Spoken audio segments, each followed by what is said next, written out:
Hello guys, कैसे हैं आप सब। लॉन्ग टाइम नो सी। ओके, फिर से आपके सामने मैं वीडियो लेकर के आया हूँ। आज हम समझते हैं कि ईडियम्स क्या होता है, ईडियम्स एंड फ्रेजेस। और यह आप लंबा चलेगा, ईडियम्स एंड फ्रेजेस का बहुत सारा हमारे पास कंटेंट है और इसको हम ईडियम्स एंड फ्रेजेस को हर एक वीडियो में ईडियम्स एंड फ्रेजेस अब हम बताने वाले हैं। ठीक है, तो आज हम ईडियम समझते हैं। तो सबसे पहली बात कि ईडियम्स, इसका प्रोनाउंसिएशन समझ लीजिए। ये लिखा है ईडियम्स, इसको आइटम्स नहीं बोलना है। ठीक है, कई लोग इसको आइटम्स बोल देते हैं तो वो गलत है। Idioms and phrases. अब हम समझते हैं कि ईडियम्स क्या है। ठीक है, तो ईडियम्स के लिए सबसे पहले हम समझते हैं कि ईडियम्स क्या है। ठीक है, तो अरे यार से बैड ईडियम्स। ओके, ठीक है।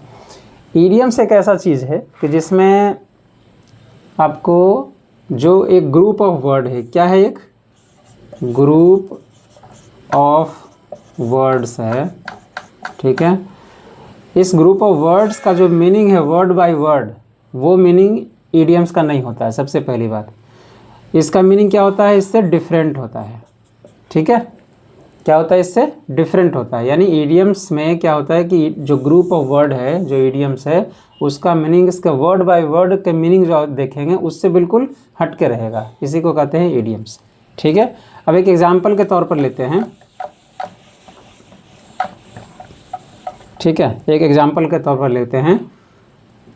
To kick the bucket. ठीक है, अब किक द बकेट ये ग्रुप ऑफ वर्ड्स है। इसका मीनिंग अगर वर्ड बाय वर्ड देखें तो क्या होना चाहिए था, किक मतलब लात मारना और बकेट मतलब बाल्टी, यानी बाल्टी में लात मारना, ऐसा कुछ होना चाहिए था। लेकिन इसका मतलब है क्या, टू डाई, यानी मर जाना। इसका ये मतलब है टू डाई। तो अभी क्या देखा आपने, ये ग्रुप ऑफ वर्ड है, इसका ईडियम्स ये है, लेकिन इसका मीनिंग वर्ड बाय वर्ड के मीनिंग से बहुत डिफरेंट है, इसलिए ये ईडियम्स है। तो आप समझ गए होंगे ईडियम्स क्या होता है, एक ग्रुप ऑफ वर्ड जिसका मीनिंग उसके वर्ड बाय वर्ड के मीनिंग से बहुत डिफरेंट है, दैट इज कॉल्ड ईडियम्स। ठीक है, अब फ्रेजेस को देख लेते हैं। फ्रेजेस क्या है, ये भी ग्रुप ऑफ वर्ड्स है लेकिन ये इनकम्प्लीट है। ठीक है, फ्रेजेस क्या है, फ्रेजेस क्या है कि ये ग्रुप ऑफ वर्ड्स है लेकिन ये इनकम्प्लीट है। इनकम्प्लीट मतलब ये सेंटेंस, ये एक अपने आप में सेंटेंस नहीं है, बल्कि ये सेंटेंस में एक वैल्यू ऐड करता है। ठीक है, जैसे इन ट्रबल, इन ट्रबल मतलब परेशानी में, है ना। इन ट्रबल एक फ्रेज है। ठीक है, जैसे अगर सेंटेंस बनाना चाहें तो हम बना सकते हैं क्या, जैसे अभी बंगाल में चुनाव हुआ, ममता बनर्जी हार गई, तो ममता बनर्जी लिख सकते हैं, एक सेंटेंस बना सकते हैं, Mamata Banerjee is in trouble. ठीक है, इन ट्रबल सिंस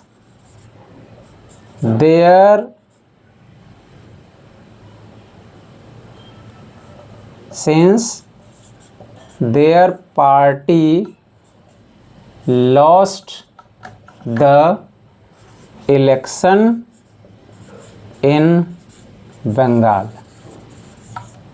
ठीक है, तो एक सेंटेंस बना दिया, Mamata Banerjee is in trouble since their party has lost the election in Bengal. तो ईडियम्स एंड फ्रेज आप समझ गए, एक एक उदाहरण देके आपको समझा दिया। ठीक है, अब क्या है कि अब अगले वीडियो से हम शुरुआत करेंगे अलग अलग ईडियम्स बताने के लिए। कलेक्शन ऑफ ईडियम्स आपके सामने होगा और ईडियम्स उसका जो है मीनिंग आपके सामने होगा, कुछ ऑप्शन भी दिया जाएगा आपको और उससे हम सीखेंगे कि ईडियम्स अलग अलग ईडियम्स का क्या मीनिंग होता है। आप जो है जल्द से जल्द सब्सक्राइब कीजिए चैनल को, ताकि और भी बढ़िया वीडियो हम आपके पास लेकर के आएँ। बहुत बहुत धन्यवाद हमारे साथ बने रहने के लिए।